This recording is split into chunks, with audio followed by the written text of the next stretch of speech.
Anyways, forgive my hair. I've been sweating. Long, sweaty walk. Need to color my hair. See how it's grown out?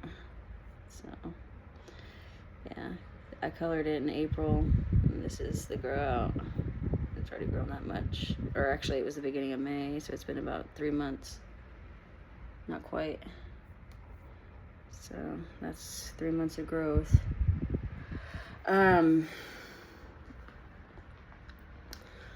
So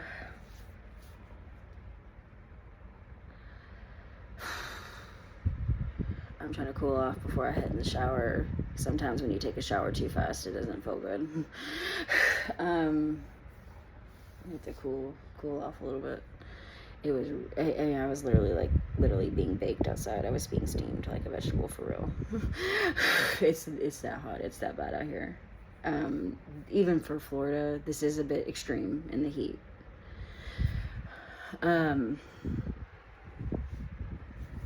So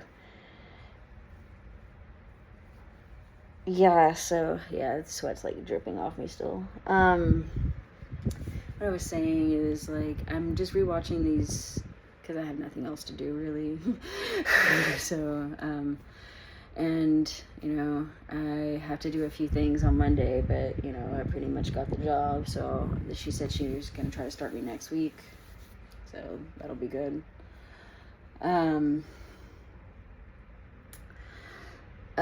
hopefully I start next week and, get that going, get a few days under my belt.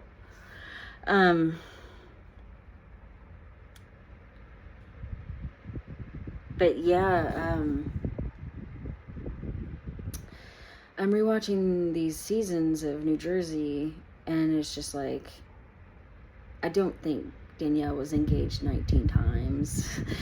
I think that was an extreme thing. I think that was a very, very huge over-exaggeration.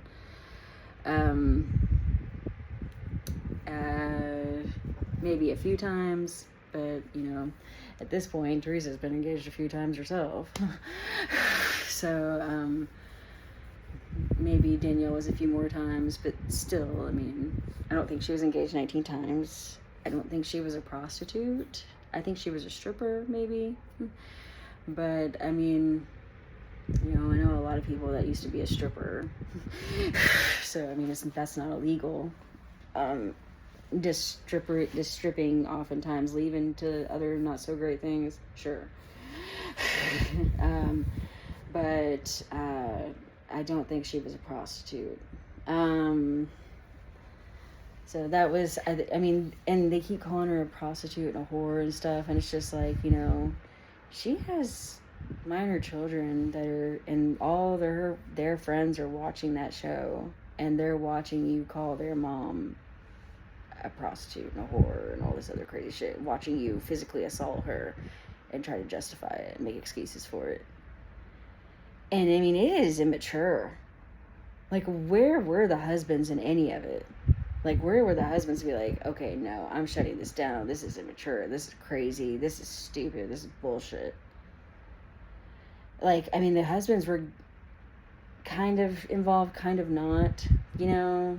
Like, it was just like, they were definitely taking a mature high road on account of themselves, but they weren't taking one on account of their wives or the family.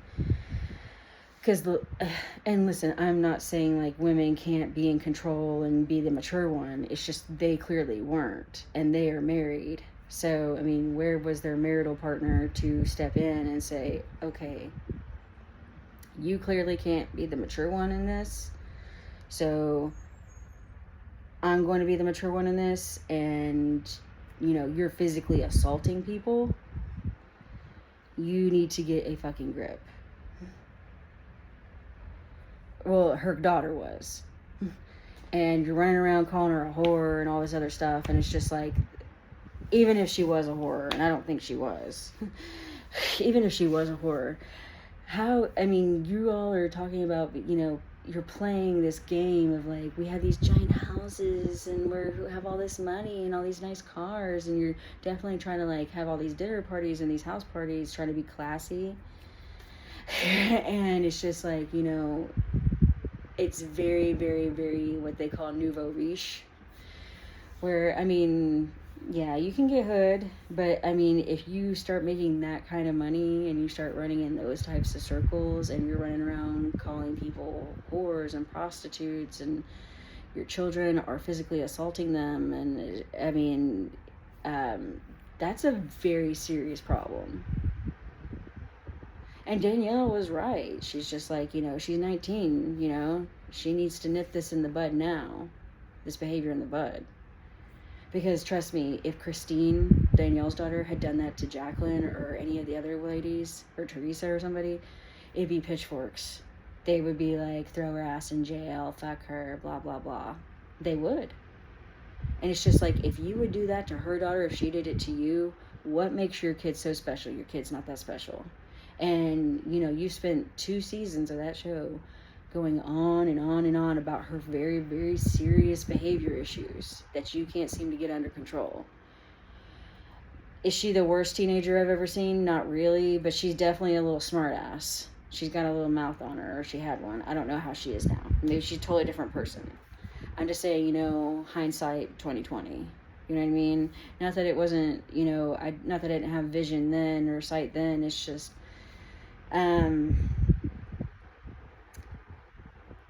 you know, it was happening at the moment. You know what I mean? So, like, you don't turn on the TV and Entertainment Tonight's reporting on Teresa flipping a table. Whereas back then, when it was all being aired, you know, they were like, oh my God, on Real Housewives, Teresa flipped a table. It was a big thing, Teresa flipping the table. That was like huge in Real Housewives, and it was all over the news and all over pop culture and everything. Everyone was like, oh my gosh, she flipped a table. Which, I mean, and today, after all the Real Housewives, which, I mean, is child's play in Real Housewives land. But, you know, back then, it was a big deal. It was a big thing. I remember when it was all happening, everybody was just like, she flipped a table. And I was just like, because I watched Orange County, you know, and when Housewives of New Jersey came on, I was living in Japan. And I kept reading all these news articles on the internet, like Perez Hilton, all the other gossip things, because, I mean, that's what you do. That was the rage back then. And, you know, it was all over the, you know, pop culture news and everything. It was on CNN, for fuck's sake. It was on regular news. On Real Housewives, they're flipping tables. You know, it was like a big thing because, you know, nobody had really done that kind of reality show anger to that extreme before. It was a really big deal. And so I was just like, okay. So I went and watched. I had to buy on iTunes back in the day because I lived in Japan. I didn't have Bravo in Japan. So I had to buy the first season, and I did. And I watched it. I was just like, oh my God. You know, I was totally like addicted. You know, because at that stage, you know, in TV, people weren't acting like that on reality TV. You know, reality TV was still relatively kind of new. And, yeah, so, I mean, and plus, you know, the Real Housewives, you know, I was living in Japan, so it was kind of like a way to tap into home to a degree, you know what I mean? Because you get a little homesick, you do. Because I lived there. I wasn't there for like a minute. I was there for years.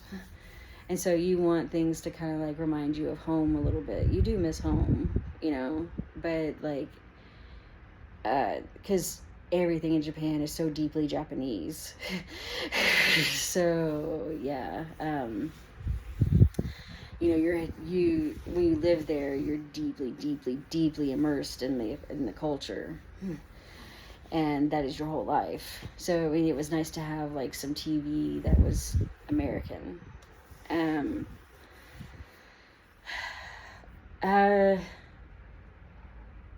Don't get me wrong, we had like Japanese broadcast, and yeah, I mean, it's all the Japanese game shows and crazy shit. But it's hilarious. Japanese TV is amazing. Don't get me wrong, I love it, and I love watching Japanese or South Korean soap operas. I love South Korea, with subtitles, of course, but I love South Korean soap operas. Oh, they're the best. But, they're so, oh my God, they're so good. But, you know, you get homesick for your normal TV. So, and I mean, I watched everything, you know, just anything. Like, Sons of Anarchy came out while we were in Japan. I started watching Sons of Anarchy over there, you know, just any big TV show at the time. And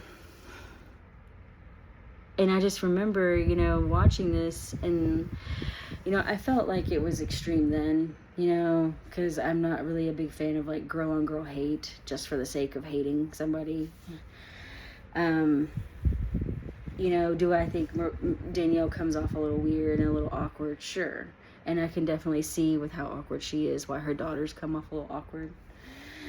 But also, you know, you're being filmed in your house and you're a 16-year-old girl. That's probably very awkward and will make you very awkward. So, I know I would be like, there's a camera while I'm like trying to eat dinner. You know what I mean? Like, I mean, any 16-year-old girl would probably be like that to some degree. Like, you know, probably lots of giggling at the cameras. I'm sure they had to edit a lot out with all of the kids. But,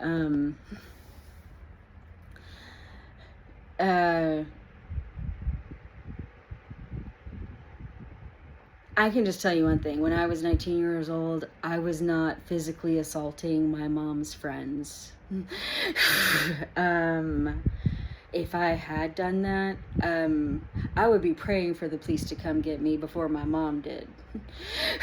So I'm just saying, if I had ever pulled out chunks of hair of one of my mom's friends, my mom would have beat my ass stupid. I'm telling you, she would have beat me senseless. I would be praying for the police to come get my ass before my mom did.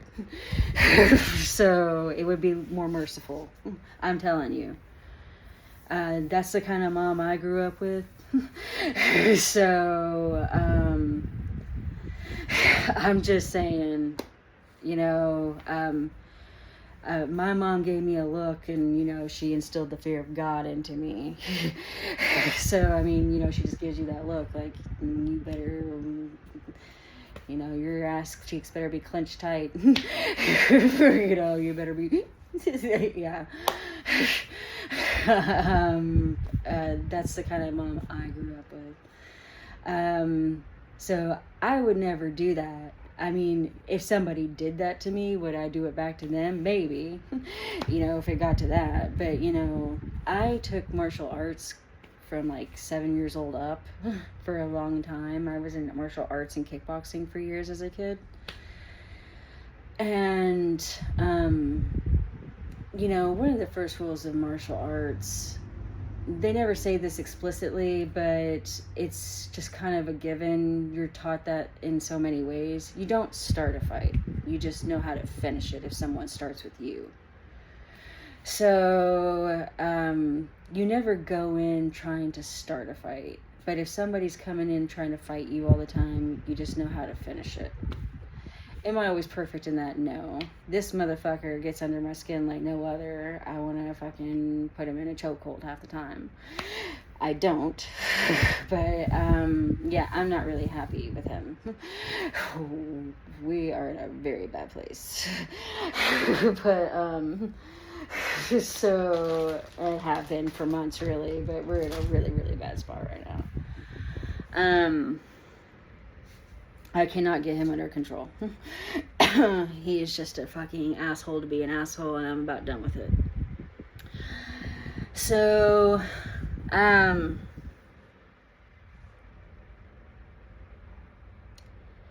yeah, I mean, as far as, like, the whole Danielle thing goes, though, yeah, I mean, hindsight's 2020, you know, I felt like it was girl on girl ganging up, like OG ganging up stuff then, you know, but I don't know, maybe because I was younger, you know, and, you know, back then society was a lot more accepting of people being assholes to each other, and was an encouraged female on female hate to that degree.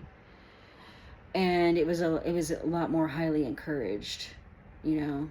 And for like to have a pecking order and weed women out and ostracize people, and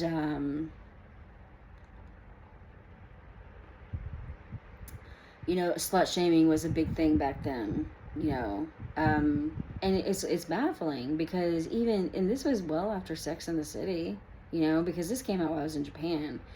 I saw the first Sex and the City movie right before I moved to Japan, the summer before, because I moved to Japan in like July, August of 2008, and I went and saw that movie with both my sisters, like right before I moved, because it came out like a month before. And because I remember that was like the big thing I was going to do with my sisters before I moved, because, you know, we watched the show religiously. We were very excited for the movie. You know, we got all dressed up like every other girl did and went and got cocktails and had a big dinner and went to go see the movie. It was like a big thing. And like that's what every chick did back in 2008. I mean, like every chick was dressed to the nines. Every chick was going to get cocktails, cosmopolitans, and eating big dinners and going to see the movie. It was a big deal. It was a thing. And I did the same thing with my sisters. And me and my older sister were more into the show than my little sister was. She watched it, but she wasn't like the fangirl we were. I hated the new show. I couldn't stomach the second movie. The first movie was good. It was definitely true to the storyline of the show. The second movie, things got weird and got off the rails. I could see the train coming a mile away. I actually walked out of the movie like halfway through. I couldn't take it. I just thought it was like a caricature of their former selves. I already saw that, and by the time And Just Like That came out, I mean, I tried to watch it and I couldn't. Like everybody else. And see, I think the second show came out because people tolerated the second movie so much. Like, they're just like, oh, it's just, you know, I mean, it's a clear cash grab, but, you know, it's Sex in the City. And it was just like, and I'm not that way. I walked out of the movie. The first movie, was it the show? No, but it was definitely a movie of the show, but I felt like it was more true to the spirit of the show than everything else was. You know, Big's an asshole like always. Carrie's a mess about Big like always. You know, Miranda's always ambivalent about Steve and her life with him. You know, all kinds of shit. And the thing is like, I felt like the show, you know, I felt like it ended well anyways. You know, Carrie got her happy ending with Big. You know, I was fine being left in the dark about the rest of it, because you can just go ahead and make the safe assumption, well, they'll eventually probably get married or married like, you know, down the road. He had the epiphany, she got her happily ever after in France and blah, blah, blah.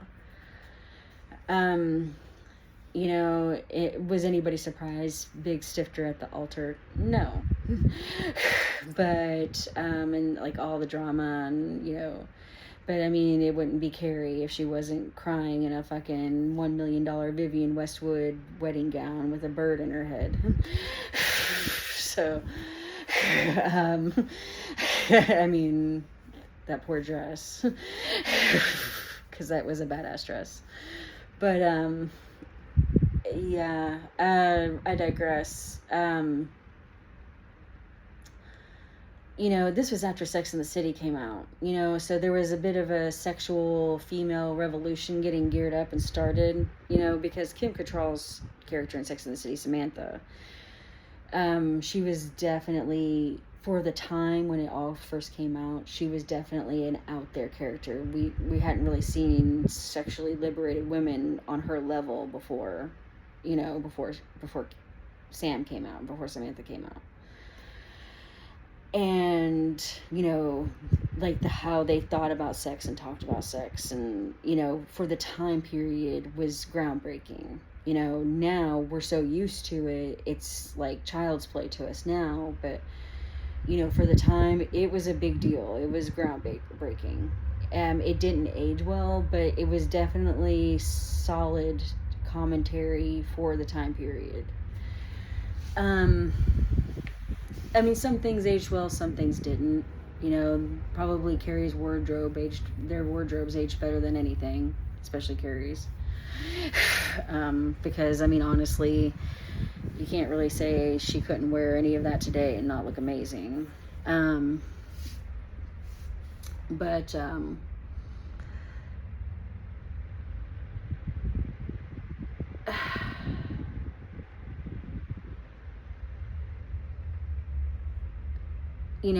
to see, and all those women, they fangirled Sex in the City. They were like, let's get our bottle of wine and get some popcorn and watch Sex in the City.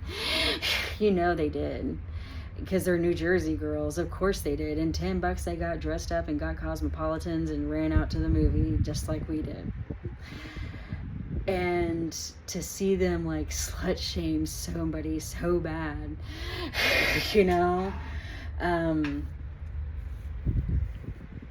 and we're all guilty of it. Every woman's guilty of it. But theirs is to a degree that's disturbing.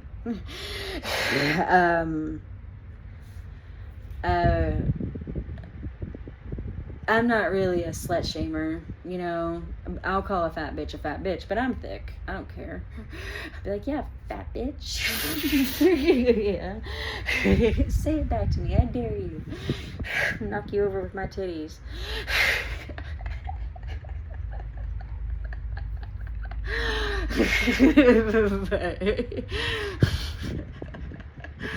Regardless. But seriously though, yeah, every woman can be catty. Every woman has been catty. Some women are a little bit more clever about it. Some women aren't. And I can myself be a little hood. But I don't instigate it. Like I wait till somebody goes there with me. And it's just like, if you're going to take the gloves off with me, then don't get pissed, get your panties in a wad when I take my gloves off with you. So, is it the most mature thing? No. But at the same time, I'm not always trying to be the bigger person. That gets old. And I've been the bigger person for long enough about a lot of shit.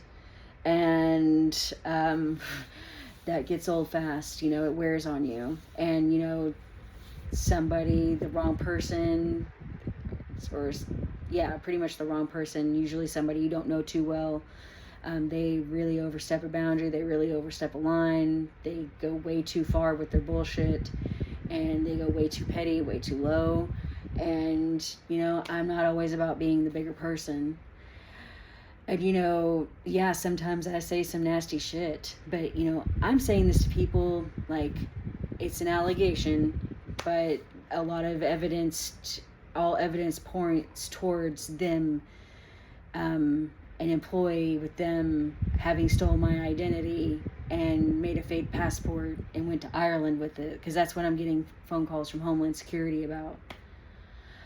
And that is disturbing. That's scary. That's fucking scary. That I was employed somewhere and my ID got ransacked that bad. Potentially. All the evidence points towards them. That's very scary. And it's just like, I don't know how much of the bigger person I can be anymore. I really don't. They've screwed. These are the murder clown people, and that's what I'm saying. Like, they threatened to blow up my computer. They sent threatening images at me at work. And I should have called the cops. Really, honestly, by the time murder clowns came around, I should have called the cops and pressed charges for harassment. And that's what I'm saying. I didn't. I just moved on with my life, and now I'm getting like Homeland Security calls about a fake passport, and all the evidence steers towards them, and it's just like, there comes a point where it's just like, you know, I can call you the C word all day and I'm still being the bigger person, because actions speak louder than words, and your actions are horrifying.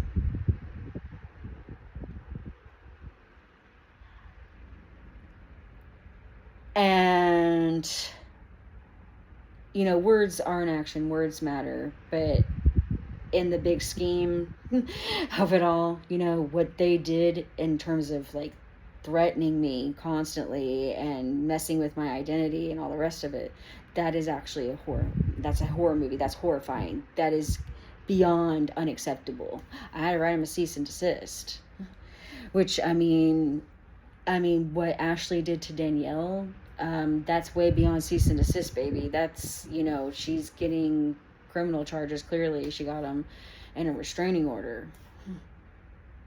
And I'm really disturbed by Jacqueline playing the but she's just a kid card, and it's just like, no, she's not. She's 19 years old. The court does not see her as a child. She might be your baby, she might be your child, but she is not a baby. And I'm sorry, but if you're going to play in the big girl world and play big girl games, there's some serious consequences to that if you play that level. And, you know, I fully agree with Danielle on the whole thing. Like, I mean, don't get me wrong, I found Danielle a little awkward and weird sometimes, but who isn't, you know? And I can't say, like, me or anybody else would be much better on a fucking national television show, you know? But, I guess it had to be in it, especially for that time. You know, it was a groundbreaking show. The whole Real Housewives thing was very new at the time, you know?